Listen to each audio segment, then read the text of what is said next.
Hi ಎಲ್ಲರಿಗೂ ನಮಸ್ಕಾರ. ಯುಗಾದಿ ಹಬ್ಬದ ಶುಭಾಶಯಗಳು. ನಾನು ಈ ವಿಡಿಯೋ ಮೂಲಕ ನಮ್ಮನೆಯಲ್ಲಿ ಹೇಗೆ ಯುಗಾದಿ ಹಬ್ಬವನ್ನು ಆಚರಣೆ ಮಾಡಿದ್ದೀವಿ ಅಂತ ಹಂಚ್ಕೊಳ್ಳೋಕ್ಕೆ ಇಷ್ಟಪಡ್ತೀನಿ. ಬೆಳಗಿನ ತಂಪಾದ ಗಾಳಿ, ಬಾಗಿಲಲ್ಲಿ ಮಾವಿನ ಸೊಪ್ಪಿನ ತೋರಣ, ಮನೆಯ ಮುಂದೆ ರಂಗೋಲಿ, ಅಡುಗೆ ಮನೆಯಲ್ಲಿ ಹರಡುವ ಹೋಳಿಗೆಯ ಸುವಾಸನೆ, ಇಷ್ಟೆಲ್ಲ ವೈಭವ ಇನ್ಯಾವ ದಿನ ಹೇಳಿ? ಹೊಸ ವರ್ಷವಾದ ಯುಗಾದಿಯ ಹಬ್ಬದ ದಿನ ತಾನೇ. ನಮ್ಮ ಕರ್ನಾಟಕದಲ್ಲಿ ಯುಗಾದಿ ಹಬ್ಬವು ವಿಶೇಷ ಸ್ಥಾನ ಹೊಂದಿದೆ. ಇದು ಕೇವಲ ಹೊಸ ವರ್ಷದ ಪ್ರಾರಂಭವಲ್ಲ, ಹೊಸ ಆಶೆಗಳು ಮತ್ತು ಹೊಸ ಚೈತನ್ಯದ ಸಂಕೇತವಾಗಿದೆ.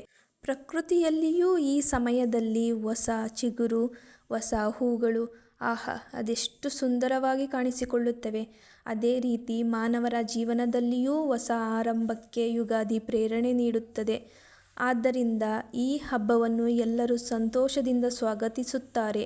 ಯುಗಾದಿಯ ದಿನ ಮನೆಗಳಲ್ಲಿ ಶುಭ ವಾತಾವರಣ ಇರುತ್ತದೆ.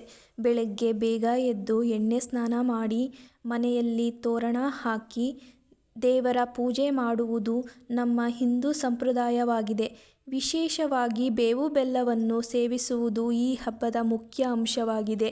ಬೇವು ಕಹಿಯನ್ನು, ಬೆಲ್ಲ ಸಿಹಿಯನ್ನು ಸೂಚಿಸುವುದರಿಂದ ಜೀವನದಲ್ಲಿ ಸುಖ ದುಃಖಗಳನ್ನು ಸಮನಾಗಿ ಸ್ವೀಕರಿಸಬೇಕು ಎಂಬುದು ಬೇವು ಬೆಲ್ಲ ಸೇವಿಸುವುದರ ಸಂದೇಶವಾಗಿದೆ. ನಮ್ಮ ಮನೆಗಳಲ್ಲಿ ಬೆಳೆದ ಹೂಗಳನ್ನು ದೇವರ ಪೂಜೆಗೆ ಅರ್ಪಿಸುವುದರಲ್ಲಿ ಸಿಗುವಂಥ ಖುಷಿ ಮಾರ್ಕೆಟಿಂದ ಎಷ್ಟು ದುಡ್ಡು ಕೊಟ್ಟು ತಂದರೂ ಸಿಗಲ್ಲ. ಪ್ರತಿನಿತ್ಯ ಪೂಜೆಗೆ ನಮ್ಮನೆ ಗಿಡದಲ್ಲಿ ಬಿಡೋ ಹೂಗಳೇ ಸಾಕಾಗುತ್ತೆ. ನಾವು ಹೊರಗಡೆಯಿಂದ ಯಾವ ಹೂಗಳನ್ನು ಕೊಂಡ್ಕೊಂಡು ತರಲ್ಲ. ಬೇವು ಬೆಲ್ಲ ಮಾಡಿದ್ದು ಆಯಿತು, ಪೂಜೆಗೆ ಎಲ್ಲ ರೆಡಿ ಮಾಡಿದ್ದು ಆಯಿತು. ಇನ್ನು ಪೂಜೆ ಮಾಡೋದಷ್ಟೇ ಬಾಕಿ ಇದೆ. ಇವಾಗ ಪೂಜೆ ಮಾಡೋಣ. ಮನೆಯವರೆಲ್ಲ ಸೇರಿ ಇವಾಗ ಯುಗಾದಿ ಹಬ್ಬದ ವಿಶೇಷ ಪೂಜೆನ ಮುಗಿಸೋಣ. ಯುಗ ಯುಗಾದಿ ಕಳೆದರು ಯುಗಾದಿ ಮರಳಿ ಬರುತ್ತಿದೆ.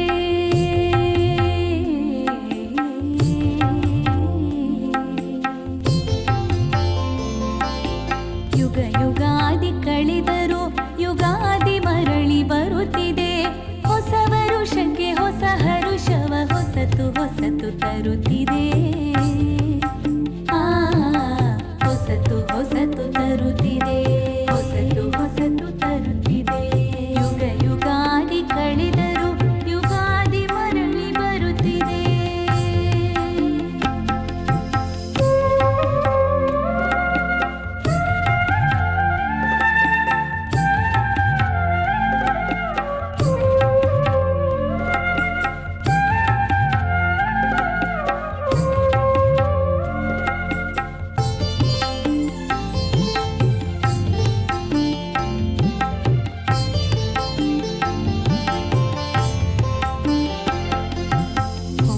ಹೂವ ತುಂಗಳಲ್ಲಿ ತುಂಗದ ಸಂಗೀತ ಕೇಳಿ ಮತ್ತೆ ಕೇಳ ಬರುತ್ತಿದೆ.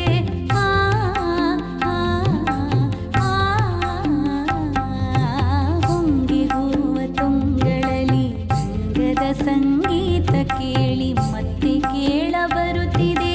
ಬೇವಿನ ಕಹಿ ಬಾಳಿನಲ್ಲಿ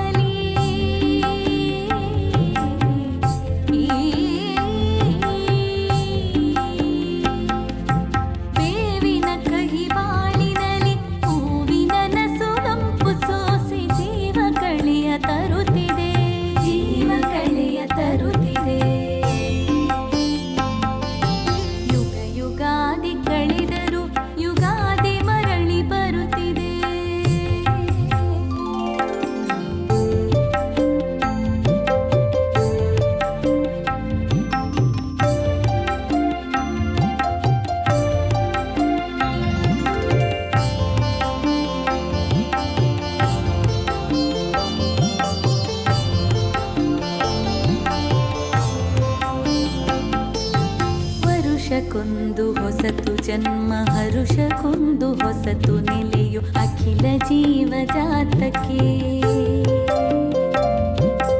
ಒಂದೇ ಒಂದು ಜನ್ಮದಲ್ಲಿ ಒಂದೇ ಬಾಲ್ಯ ಒಂದೇ ಹರಿಯ ನಮಗದಷ್ಟೇ ಏತಕೋ. ಯುಗ ಯುಗಾದಿ ಕಳೆದರು ಯುಗಾದಿ ಮರಳಿ ಬರುತ್ತಿದೆ.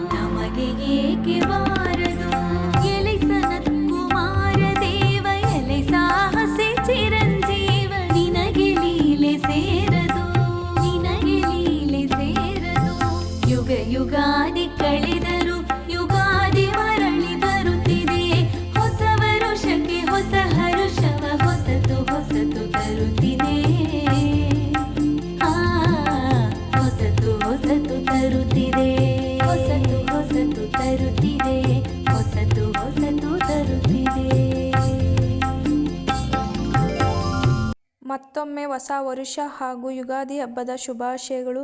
Thank you for watching.